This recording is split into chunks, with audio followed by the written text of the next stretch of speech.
So guys, welcome to my channel. Today gagawa po tayo ng adobo sa mangga. Yes, adobo sa mangga. Ito yung mangga. At ito naman yung chicken. At ito naman yung sibuyas at bawang and toyo. Imamarinate natin siya magdamag para mamarinate natin sa magdamag yung chicken para mas umano yung lasa niya. So ito yung 1/4 cup of toyo. Lagyan natin ng paminta, kahit tayo ng bata. Para happy-happy. So, konti lang itong magic sarap. Nalimutan ko siyang buksan. Buti na lang may to the rescue sa katabi. So, tansya lang kung gusto niyo mas malasa, pwede niyo siya ilahat. So, adjust lang pag may time. So, yan na lang natin yan. Tunawin lang natin yung magic sarap.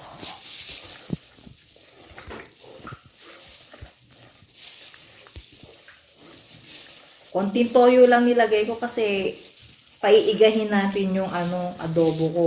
Palalabasin natin yung mantika niya. So, pag na-absorb ni chicken yung toyo, pag sobrang dami ng toyo, aalat yan. So, konting toyo lang pag may time. So, ilagay na natin ang bawang at sibuyas. Yung bawang, isang ulo. Yes, mali-mali pa. Isang ulo nilagay ko kasi mas gusto ko maraming bawang. Sarap yan. And then, yung sibuyas, dalawa din. Dalawang ulo naman. Dalawang buong sibuyas. Wala palang ulo ng sibuyas. Patawa. So, ayan.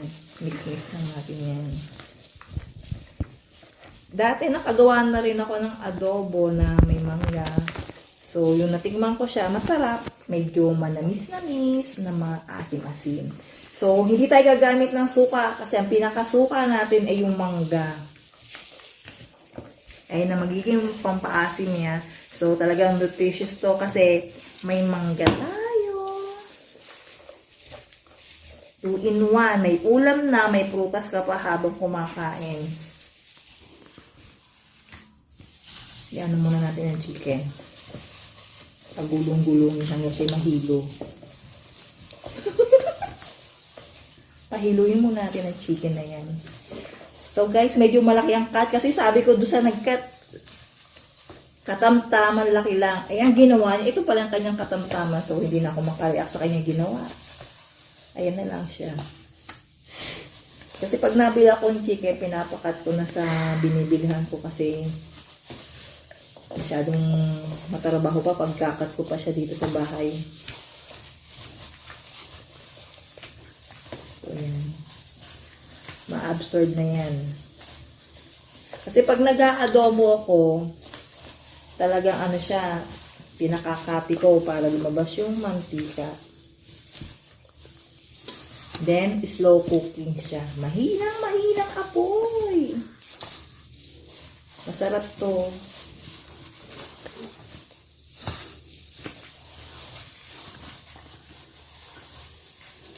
So, yan. Massage natin para tayong hygiene. Shout out sa iyo. Yan, nagmamassage ako ng chicken. Nakala mo ikaw naman pwede mag-massage. So, lang natin siya. Para yung lasa ay kumapit na agad sa chicken.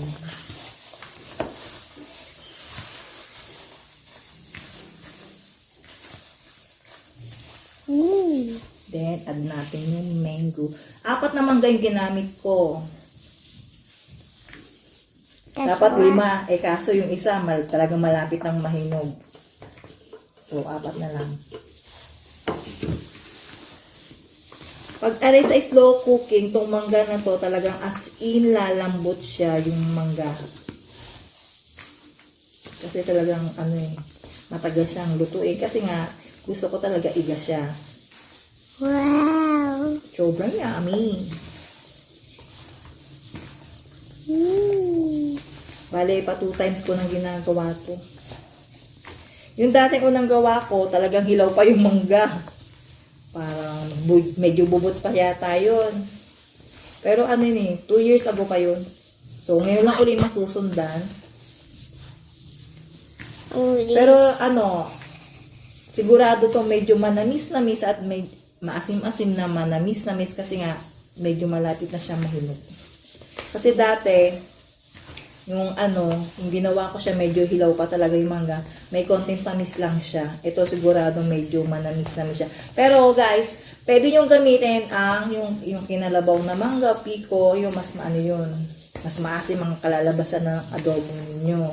Tapos, pwede nyo rin gamitin talagang berdeng-berde. Kasi arepe, nabili ko lang. Hindi na kasi ako nakabili sa bayan kahapon. So, nakisuyo lang ako na ibili ako ng mangga. Para may magamit na akong mangga. Mangga. So, ayan. Ibababad natin siya magdamag, marinate. Magdamag. Tapos, paggising ko, kung matutulog pa ako, saka ako siya lulutuin. Para naman paggising ng aking among bata, ready to eat na. Pwede na siyang kumain. So, ayan. Lulutuin ko yan. Sa ngayon, ibabad lang natin siya ng ibabad. So, ayan guys, sasalang na natin ang ating adobo sa mangga. Slow cooking, ganyan lang kahina po yung apoy. Magdamag po yan nakababad. So, ngayong umaga ko lang siya maluluto. So, rinig nyo naman po talagang umaga na kasi nga marami po nakikiblog na manok. Kagabi ko ginawa yan, walang manok, tulog sila. Ngayon po, gising na sila kaya nakikiblog na rin po sila. Ito po ang ating adobo sa mangga. Nakasalang na. So, hintayin lang po natin siyang maluto. Pag nakita niyo na po siya nagmamantika na, so luto na siya. Pero pwede niyo po siyang, kung gusto niyo po talagang nagmamadali po kayo na maluto agad, pwede po malakas ng apoy. Pero pag malakas tong apoy, hindi po masyadong malasa ang chicken.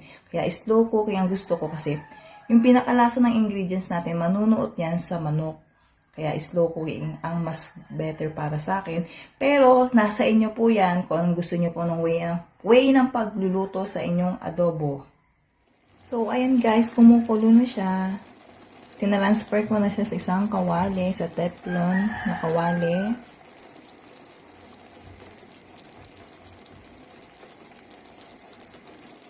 Guys, optional yung pagka-transfer sa kawali. Kaya ko siya tinransfer kasi nga, ang ano ko dito is mapalabas ko yung oil ng chicken. Guys, kung mapapansin nyo, wala na yung ating mangga kasi nga, nakuluan na siya ng maigi, lumambot na yung kanyang mangga. So, sa parting to, pwede na siyang hanguin. Kung gusto nyo pong medyo masabaw ang inyong chicken, ang inyong adobo. Pero, ang akin po ay, talaga po siya ay paiigahin ko para lumabas po yung oil ng chicken. Tikman natin. Sarap. Nanot sa chicken yung lasa ng mangga, yung sibuyas, bawang, toyo.